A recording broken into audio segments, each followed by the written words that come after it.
Hey sneak peekers, it's George. We're here at South by Southwest at the Texas premiere of Diddy. I'm with TSTV. We're at the University of Texas at Austin. I want to just ask you, what drew you to working on this film as a producer? Say that again? What drew you to working on this film as a producer? Yeah, I have a Didi myself, and I really thought a lot about him when I chose to make this movie. I think there's not enough representation for like Asian men that runs the gamut. That isn't just like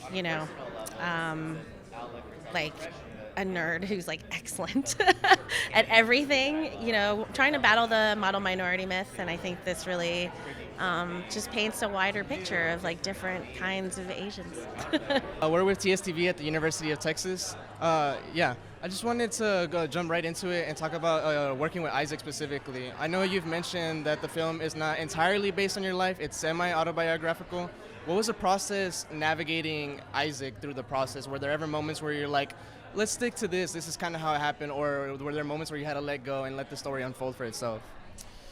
I mean, I wasn't interested in having him play a version of me. I think even in the canon of like personal storytelling, I was much more inspired by movies like Beginners or 20th Century Woman or like Lady Bird, as opposed to something like Fabelmans, where Spielberg is like, this is closer than you think.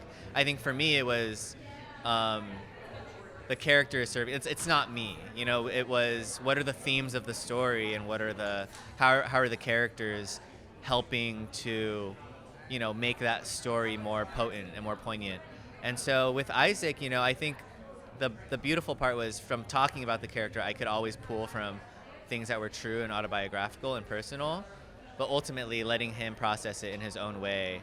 And if it was different, if it wasn't like something I did in my childhood, it didn't matter, because it was like, okay, that's how he's interpreting the character, and it feels honest. It feels better, and it feels more honest because it's his interpretation of the words and everything. There was never anything that was too prescriptive. Aside from, it's a very cultural specific movie, what are some of the universal themes that you hope audiences take away from it? I hope that kids take away from it that is a very hard time of life and that they're not alone. There's just so much going on.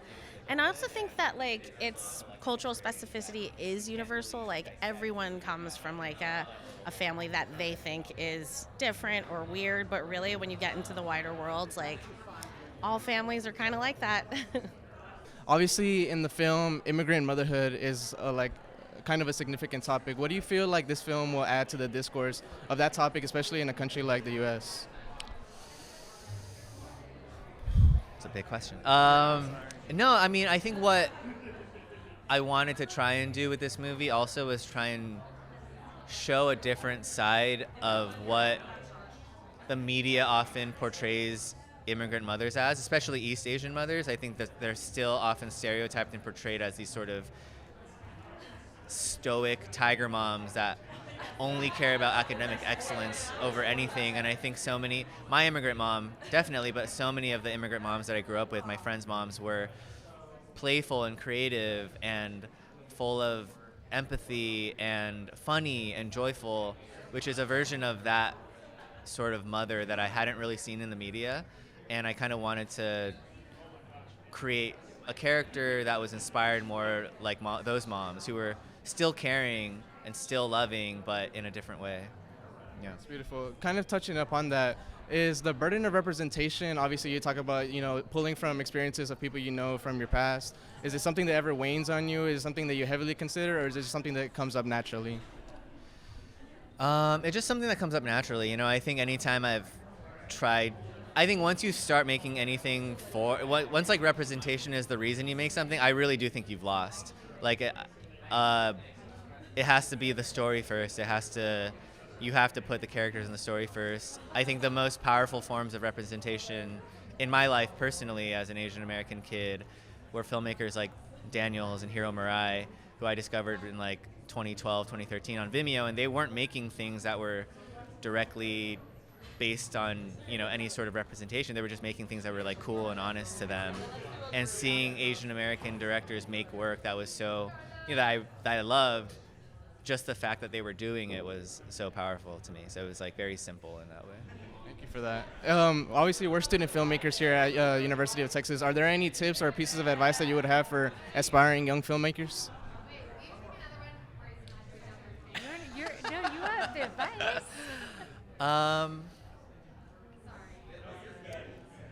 I would say just,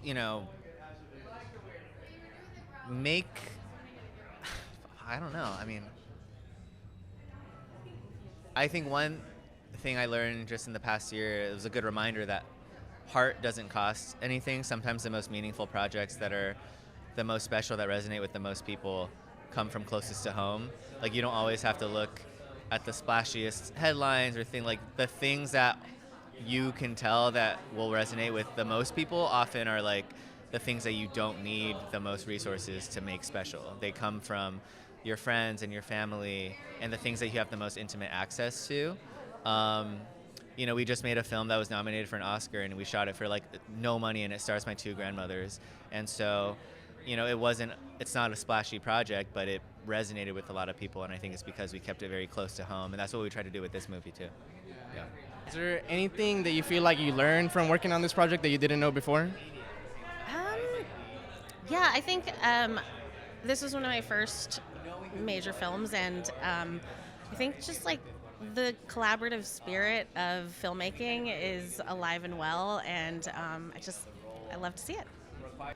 If you enjoyed that, please make sure to like and subscribe, and if you want to see more content like that, please click here.